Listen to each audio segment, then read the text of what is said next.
Thank you.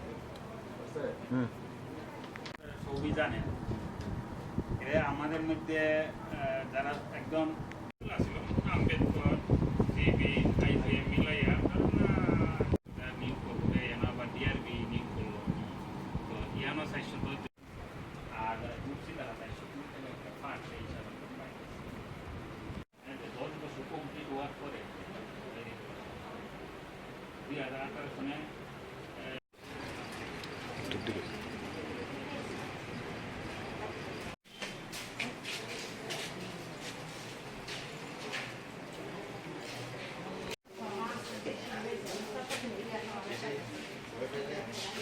देखो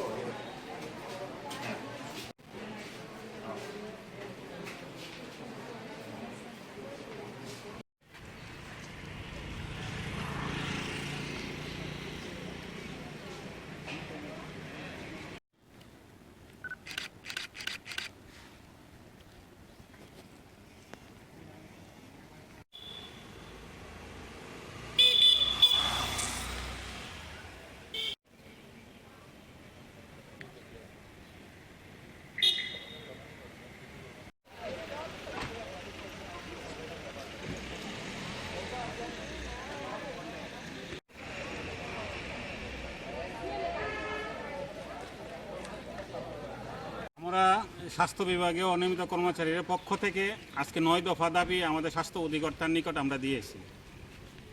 মূলত আমাদের দীর্ঘদিন ধরেই আমাদের দপ্তরে যারা কাজ করছেন প্রায় 950 জন কর্মী রয়েছেন। এর মধ্যে অনেক কর্মী যারা কাজ 20 থেকে 25 বছর কাজ করতে তারা রিটায়ারমেন্টে প্রায় চলে গিয়েছেন অনেকজন, এবং আগামী দিনও বেশ সংখ্যক লোক চলে যাবে। তো এই বিষয় নিয়ে আমাদের স্বাস্থ্য অধিকর্তার নিকট বলেছি যে আমাদের যে 18 সনে যে রেগুলেশন যে ক্যাপ্টিন হোল্ড বা এভিয়েন্স করা হয়েছিল ওইটা যাতে উইথড্র করা হয় এবং অতি সত্বর আমাদের নিয়মিত করা হয়। যদি অল্প সময়ের মধ্যে যদি এটা করা সম্ভব যদি নাও হয়, তাহলে আমাদের মধ্যে যারা আসাম এবং পশ্চিমবঙ্গ সরকার যে অনিয়মিত কর্মীদের জন্য যে বেতন ব্যবস্থা আছে সেইটা যাতে এখানে চালু করে, সর্বনিম্ন 22,000 টাকা এবং সর্বোচ্চ 24,500 টাকা এখানে প্রদান করার ব্যবস্থা আছে। দ্বিতীয়ত, আমাদের মধ্যে যারা এই রিটায়ারমেন্টে যারা চলে গেছে বা আগামী দিনে যারা চলে যাবে তাদের জন্য মাসে 5,000 টাকা পেনশনের ব্যবস্থা এবং এককালীন 3 লক্ষ টাকা যারা তারা পায় রিটায়ারমেন্টের সময়, এটা একটা ব্যবস্থা করার জন্য, যেটা এটা ওয়েস্ট বেঙ্গল গভর্নমেন্ট চালু আছে। তৃতীয়ত, যারা যেটা আছে যে বিগত 2 বছর যাবৎ আমাদের যে ক্যাজুয়াল কর্মী যারা রয়েছে তারা পূজার যে অনুদান যে অ্যাডভান্স যেটা যে 20,000 টাকার যে ব্যবস্থা রাজ্য সরকার যে অ্যাডভান্সের ব্যবস্থা করা হয়েছে, সেই 20,000 টাকা তারা 2 বছর যারা ক্যাজুয়াল কর্মী যারা তারা পায় না।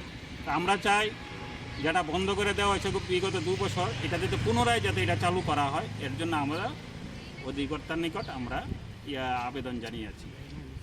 এবং যারা চাকরিরত অবস্থায় আমাদের যারা অনিয়মিত কর্মী যারা আছে চাকরিরত অবস্থা মারা যাচ্ছে, তাদের পরিবারকে যেন একটা ডাইন হার্নেসের মাধ্যমে যারা একটা চাকরির ব্যবস্থা করে দেওয়া হয়।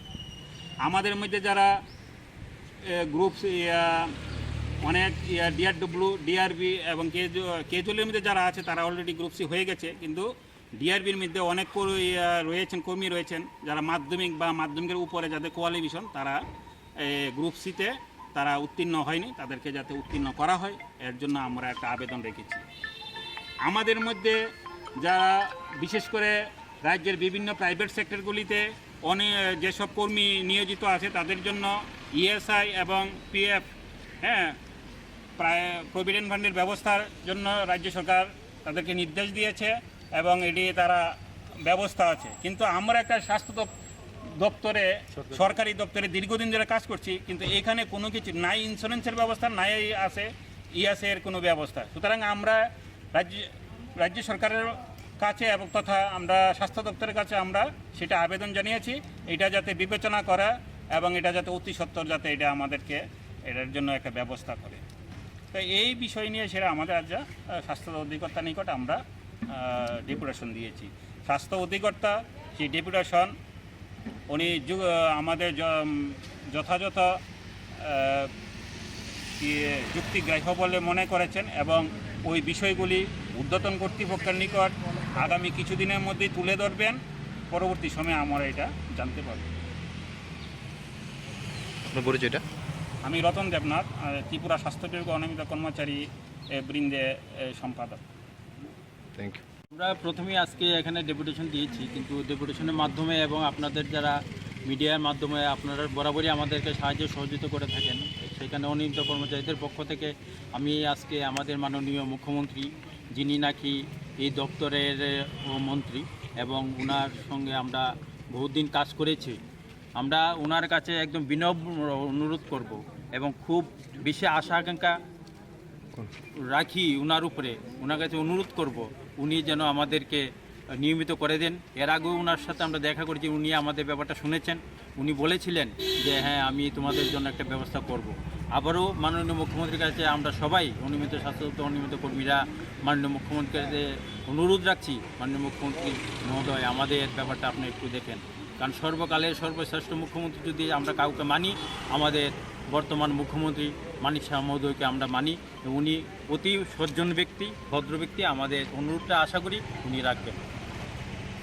আমাদের টার্গেট থাকবে এই জায়গাটা নো ভেহিকেল জোন, মানে কোনো ভেহিকেলরে এন্ট্রি না দেবে, নো ভেহিকেল।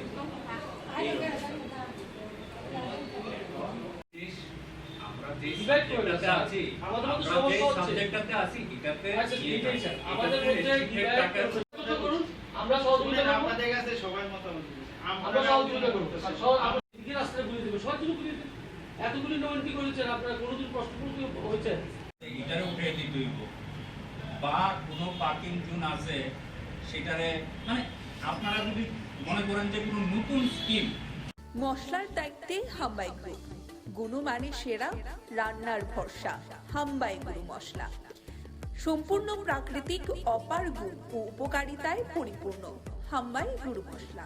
যদি কেমিক্যাল ফ্রি, কালার ফ্রি, প্রকৃত স্বাদের মশলা খেতে চান, তবে আপনার রান্নাঘরে চাই হাম্বাই গুরু মশলা। রান্নায় শুধুমাত্র তোমাকেই চাই হাম্বাই গুরু মশলা।